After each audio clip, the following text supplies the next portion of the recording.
بسم اللہ الرحمن الرحیم۔ عزیز طلباء، 11ویں جماعت، آج ہم پڑھ رہے ہیں خواجہ میر دت کی غزل۔ تو غزل ہم شروع کرتے ہیں۔ پہلا شعر ہے غزل کا: قتل عاشق کسی معشوق سے کچھ دور نہ تھا، پر تیرے عہد کے آگے تو یہ دستور نہ تھا۔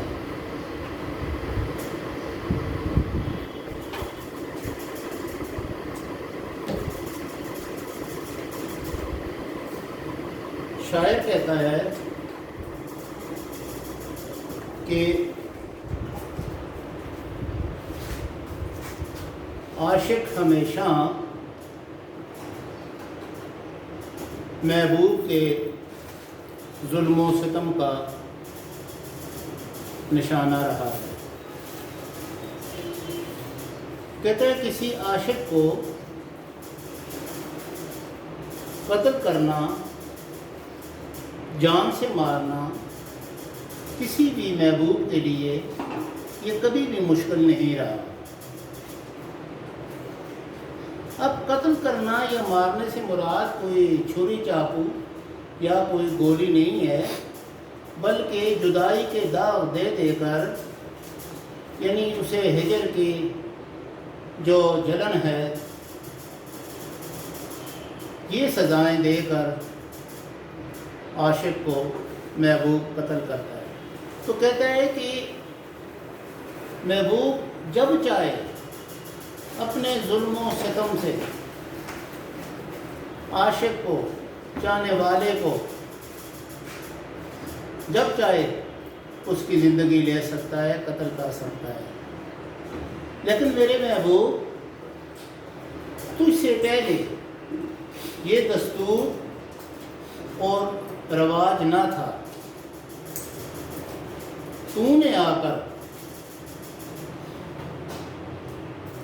یہ دستور اور یہ رواج یا کہ اپنے عاشق کو قتل کر دیا، حالانکہ پہلے بھی محبوب کے لیے کوئی مشکل نہ تھا اپنے عاشق کو قتل کرنا، ختم کرنا، لیکن پہلے یہ دستور نہیں تھا۔ یہ دستور تم نے نکالا ہے، یہ رواج تم نے عام کیا ہے۔ اسی طرح مظہر علی جان جانا کا ایک بڑا خوبصورت شعر ہے۔ وہ کہتے ہیں کہ خدا کے واسطے اس کو نہ ٹوکو، خدا کے واسطے اس کو نہ ٹوکو، یہی ایک شہر میں قاتل رہا ہے۔ غزل کا دوسرا شعر ہے: رات مجلس میں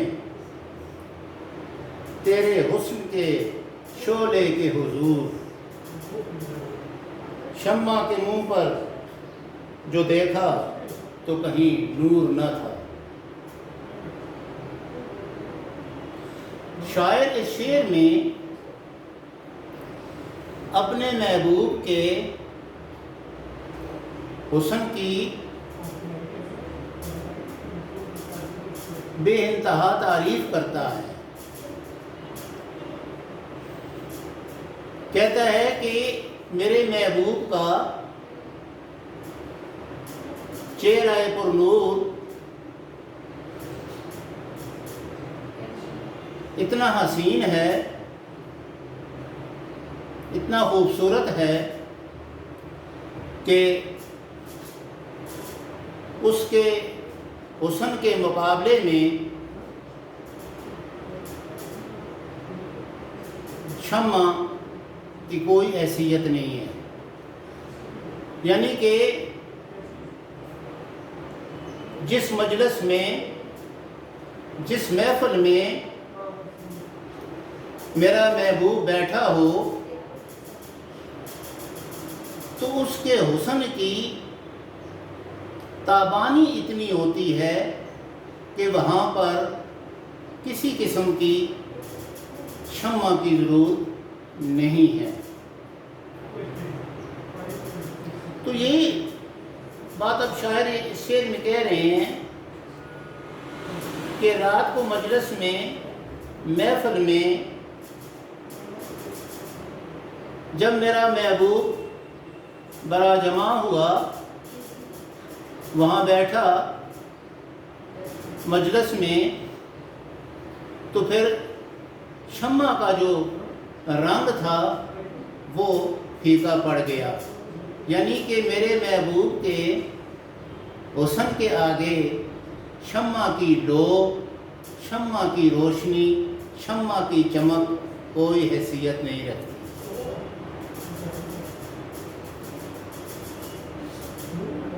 داغ دہلوی نے اسی سلسلے میں ایک بڑی خوبصورت بات کہی تھی۔ داغ نے کہا رخ روشن کے آگے شمع رکھ کر وہ یہ کہتے ہیں، ادھر جاتا ہے دیکھیں یا ادھر پروانہ آتا ہے۔ اچھا، ایک بات کی اور وضاحت یہاں پر ضروری ہے کہ ایک شعر ہے، وہ آئے بزم میں اتنا تو برگ نے دیکھا، وہ آئے بزم میں اتنا تو برگ نے دیکھا، پھر اس کے بعد چراغوں میں روشنی نہ رہی۔ عزیز طلبہ، ذرا توجہ سے سنیے کہ اس شعر کو آج تک جتنے بھی کتب رسائل یا مجموعے ہیں شاعری کے، تو ان میں اس طرح لکھا گیا ہے، وہ آئے بزم میں اتنا تو میر نے دیکھا، یعنی اس شعر کو میر تقی میر کے ساتھ منسوب کیا گیا ہے، حالانکہ تحقیق کے مطابق یہ میر تقی میر کے 6 دیوان ہیں، ان 6 دیوانوں میں سے کسی دیوان میں یہ شعر میر کے ساتھ منسوب نہیں ہے۔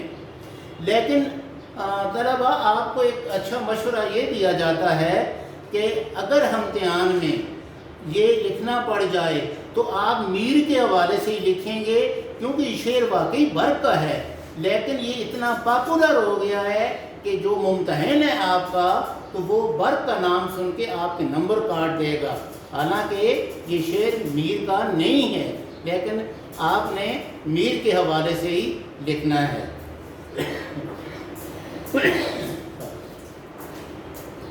اگلا شعر ہے، ذکر میرا ہی وہ کرتا تھا سریعاً لیکن، ذکر میرا ہی وہ کرتا تھا سریعاً لیکن، میں جو پہنچا تو کہا خیر یہ مذکور نہ تھا۔ سریعاً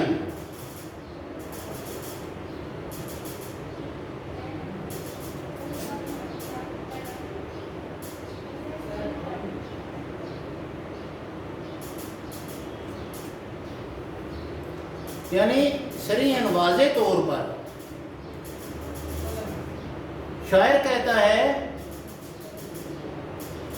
دیکھیں ایک بات ہے کہ جب آپ کسی سے محبت کرتے ہیں، پیار کرتے ہیں، تو لازماً اس کو محسوس ہوتا ہے، اگر وہ آپ کے سامنے اظہار نہ بھی کرے تو وہ اپنے ساتھیوں، اپنے دوستوں اور اپنی محفل میں آپ کے عشق کا، آپ کی چاہت کا ضرور اظہار کرتا ہے۔ تو کہتا ہے کہ محفل میں میرا وہ محبوب جس کو میں چاہتا ہوں، وہ میرا ذکر کر رہا تھا، بڑا کھلکھلا کے میرا ذکر، بڑے فخر سے میری چاہت کا، میرے عشق کا ذکر کر رہا تھا۔ تو کہتا ہے کہ میں جیسے ہی محفل میں گیا تو وہ شرما گیا، اس نے شرم کے مارے یا دانستگی میں ایک دم کہا نہیں نہیں نہیں، اس کا ذکر نہیں ہو رہا، حالانکہ وہ ذکر واضح طور پہ میرا ہی کر رہا تھا، لیکن محفل میں میرے پہنچتے ہی اس نے ایک دم بات بدلی اور کہا کہ نہیں نہیں، اس کا ذکر نہیں ہو رہا تھا۔ یعنی کہ شاعر یہ بتانا چاہتا ہے کہ جس سے محبت کی جائے، جس سے عشق کیا جائے. اب دیکھیں، یہ محبت، یہ پیار، یہ عشق، اصل میں بات یہ ہے کہ جو چیز ایک نظر میں اچھی لگے اسے پیار کہتے ہیں، جو چیز توجہ مانگے اسے محبت کہتے ہیں، جس کے بغیر رہا نہ جائے اسے عشق کہتے ہیں. تو یہ کہتا ہے کہ میرا محبوب جو ہے، کہتے ہیں کہ جس سے بھی محبت کی جائے، خواجہ مقداد کہتے ہیں کہ جس سے بھی محبت کی جائے وہ سامنے اور واضح طور پر صریحاً وہ اظہار کرے یا نہ کرے، لیکن وہ اپنے دوستوں، اپنے ساتھیوں اور اپنی محفل میں ضرور فخریہ اظہار کرتا ہے کہ فلاں مجھ سے محبت کرتا ہے.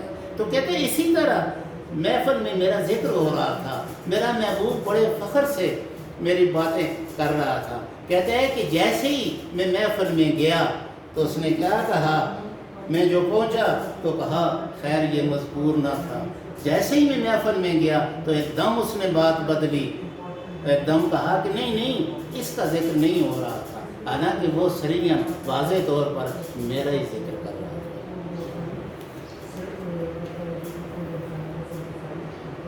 اگلا شعر ہے، باوجود کہ پرو بال نہ تھے آدم کے، وہاں پہ پہنچا کہ فرشتے کا بھی مقدور نہ تھا.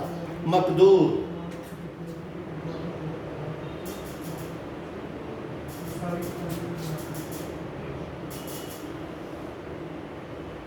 طاقت، قوت.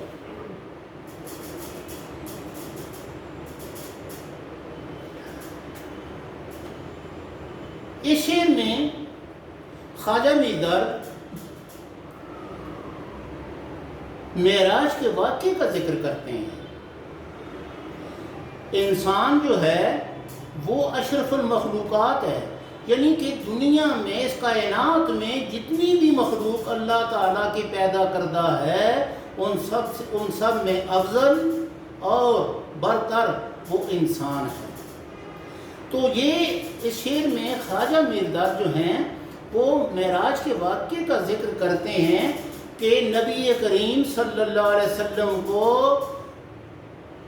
اللہ تعالیٰ نے مکہ سے بیت المقدس پہنچایا اور وہاں سے سدرۃ المنتہا تک. تو جبرائیل ساتھ تھے، تو جب سدرۃ المنتہا کے قریب پہنچے تو وہاں پر جبرائیل رک کے جبرائیل نے کہا کہ ہے اللہ کے پیارے نبی، اس سے آگے مجھے جانے کی اجازت نہیں. اجازت سے مراد کہ اللہ کی تجلی سے میرے پر جل جائیں گے، میں نہیں جا سکتا. تو اس کے بعد وہاں سے اکیلے نبی کریم صلی اللہ علیہ وسلم گئے اور 2 کمان، یعنی کہ آج کے دور میں بس 2 فٹ کہہ لیں یا 2 گز کہہ لیں، اتنے فاصلے پہ اللہ تعالیٰ کے ساتھ ملاقات ہوئی نبی کریم صلی اللہ علیہ وسلم کی. تو یعنی کہ جہاں پر جبرائیل نہیں جا سکا تو وہاں پر کون گیا؟ نبی کریم صلی اللہ علیہ وسلم گئے. جہاں پر آدم جو ہے، آدم سے مراد نبی کریم صلی اللہ علیہ وسلم ہیں، کیونکہ وہ انسان ہیں، پہلے انسان ہیں بعد میں پیغمبر ہیں. تو وہ اللہ تعالیٰ نے سدرۃ المنتہا پہ ان کو پہنچایا، ان کو اپنے پاس بلایا. تو یہ اشرف المخلوقات ہونے کی سب سے بڑی دلیل اور نشانی ہے.